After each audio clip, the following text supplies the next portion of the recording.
Se tem uma coisa que tivemos na história da WWE foram diversos títulos, sejam eles originais da empresa ou sejam eles que apareceram na companhia após a WWE comprar outra empresa. Porém, o que eu vou trazer aqui nessa lista são os piores títulos da WWE. E o critério considerado não será o design dos títulos, será considerado o que eles representaram na história da companhia. Antes de começar, claro, gostaria de vocês deixarem seu like no vídeo e você que não tem o canal, se inscreva. Abrindo a lista, eu vou trazer aqui o que pra mim foi o pior título da história da WWE, que no caso é o título 24/7. Esse cinturão foi criado com a estipulação de que ele poderia ser disputado em qualquer lugar e a qualquer momento. Porém, o cinturão foi completamente uma várzea, apenas jobbers disputavam ele e no geral esse cinturão só girava em torno do R-Truth. 90% da storyline desse cinturão era o R-Truth.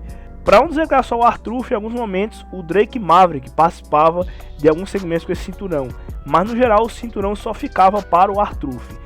Graças a Deus, após Triple H assumir o comando da equipe criativa, ele fez com que Nick Cross ganhasse cinturão e o descartasse. Também coloquei aqui nessa lista o título Light Heavyweight.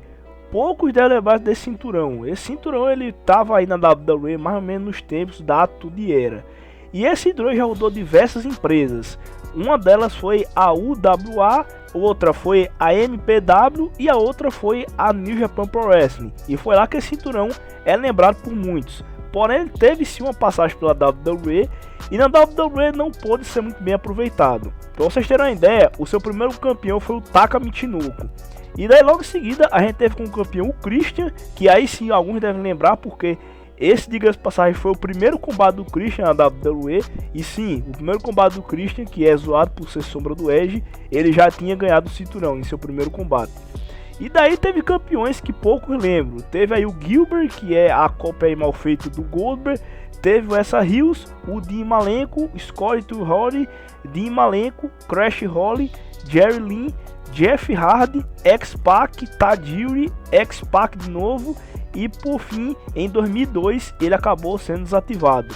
Lembrando que esse cinturão começou na WWE no ano 97 e foi desativado em 2002.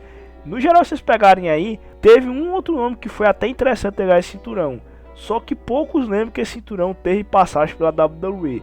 Até porque, no geral, os nomes que seguraram esse cinturão, além de serem nomes com pouca mídia, eram nomes bastante jobbers. O título que também está presente aqui nessa lista é o cinturão milhões de dólares. Um dos grandes motivos desse cinturão ter dado errado na WWE é porque ele foi criado exclusivamente para uso do Ted DiBiase. E quando a WWE tentava colocar ele para outro lutador, ficava algo completamente esquisito. Até porque o design desse cinturão só dava certo com o Ted DiBiase. Esse título foi criado em 1989 e alguns anos depois, no ano 91, ele foi para a posse do Virgil, que no caso o Virgil que era ex-manager do Ted DiBiase. E daí, pouquíssimo tempo depois, naquele mesmo ano, Ted DiBiase recuperaria esse cinturão novamente. E daí no ano seguinte, em 1992, ele acabou por ser desativado. Em 1995, ele acabou por ser retomado pela WWE para a posse do The Ring Master. E para quem não sabe, The Ring Master na época era o primeiro personagem do Stone Cold Steve Austin. E no ano seguinte, em 1996, ele acabou por ser desativado. Em 2010, Ted DiBiase Jr., filho de Ted DiBiase, acabou retomando o cinturão. Só que o cinturão não teve muita utilidade e naquele mesmo ano, no caso no mês de novembro, ele acabou por ser desativado. E daí, um pouquinho mais recente, em 2021, ele foi retomado e foi ganho pelo LA Knight. E diga-se passagem, nesse mesmo segmento, o Ted DiBiase estava presente para poder dar um pouco mais de sentido daquele cinturão estar lá. E daí no mesmo ano, no caso no mês de agosto, ele acabou por ser ganho pelo Cameron Grimes. E daí no dia seguinte ele foi desativado novamente. Além desse cinturão ter sido um cinturão que, apesar de ter um design bonito, ele não tem muita utilidade, eu acredito que ele tem o recorde na história da WWE de ter sido o cinturão que mais foi desativado. Coloquei também nessa lista o título Cruiserweight. E quando eu falo título Cruiserweight, eu falo ele na época da velha guarda, que é lá atrás, lá pelo ano 2001, que foi mais ou menos quando ele chegou na WWE. Esse cinturão, o grande problema dele naquele período específico foi porque, no geral, os campeões foram bem fraquinhos. Eles não tiveram reinados tão memoráveis assim, apesar de, no geral, terem nomes bons, porém, eles estavam com pouca mídia. Vocês terem uma ideia, X-Pac ganhou esse cinturão, Tajiri ganhou esse cinturão, Billy Kidman ganhou esse cinturão, The Hurricane ganhou esse cinturão. Então, assim, teve um outro nome aí que foi até memorável, porém a maioria sem mídia. Para não dizer que só tinha nome sem mídia, um dos poucos nomes que ganhou esse cinturão e foi algo memorável foi o Rey Mysterio. Só que o grande problema foi que após o Rey Mysterio não ser mais campeão Cruiserweight, ele foi disputar coisas maiores, como títulos mundiais, ganhar Royal Rumble, e depois disso ele nunca mais pisou na divisão Cruiserweight. Outro nome aí que eu posso até citar que ganhou esse cinturão aí, que foi algo memorável, entre muitas aspas, foi o Chavo Guerreiro. Mas até que poucos lembram. O pessoal lembra do Chavo Guerreiro quando ele estava lá pela ICW, que ele ganhou o título principal. Mas no geral, se vocês pegarem e analisar, poucos não são memoráveis. Outro que eu podia até citar seria o Hurricane, mas no tempo dele como heel, que ele era o Shane Helms. Foi um heel dele muito bom.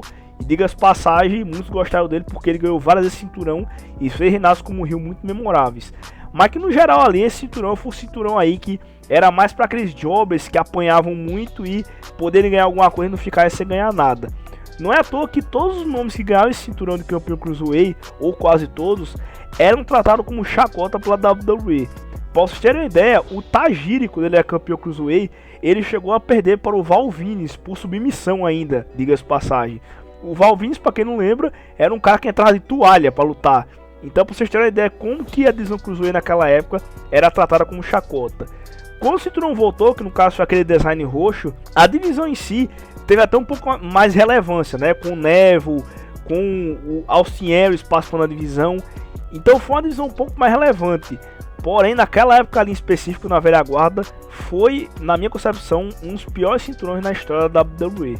E com o cereja do bolo, o último cara que segurou esse cinturão foi o Hornswoggle. E o Hornswoggle basicamente fez com o cinturão de campeão Cruiserweight o que o Otis fez com a maleta do Money in the Bank. O Hornswoggle trouxe o cinturão numa chacota, mais do que ele já estava sendo na realidade. Ele começou a usar o cinturão para brincadeira de pique-esconde, para brincadeira de pega-pega. Então basicamente essa foi a cereja do bolo e a WWE mais adiante acabou por desativar o título e trazer mais adiante, anos depois, ele com um pouco mais de relevância. Trazendo o cinturão feminino aqui nessa lista e também um título que foi recentemente desativado pela WWE. Eu vou colocar aqui o cinturão de duplas feminino do NXT. Esse cinturão, o grande problema dele foi porque ele basicamente teve tags que não agregaram em nada para esse cinturão. Tags que não foram memoráveis, e quando tinha ali dois nomes bons que eram juntos, eles basicamente não desenvolviam em nada.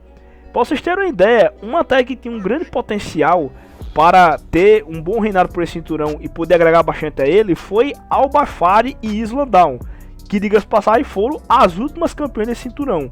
Porém, quando elas ganharam eles e parecia que ia dar algo bom, a WWE acabou por transferir elas para o main roster e ela já perdeu o cinturão para Ronda Rousey e Shayna Baszler. E foi tão irrelevante essa conquista delas que, diga-se passagem, após esse cinturão, as duas basicamente sumiram, assim como os cinturões que acabaram por ser desativados pela WWE. E nessa lista eu até pensei em considerar o título de duplas feminino do main roster. Porém, tem um reinado de duplas específico, que no caso foi o das Kabuki Warriors, que elevou muito o potencial desse cinturão. Portanto, não vou considerar aqui esse cinturão, vou considerar apenas de tags feminino do NXT.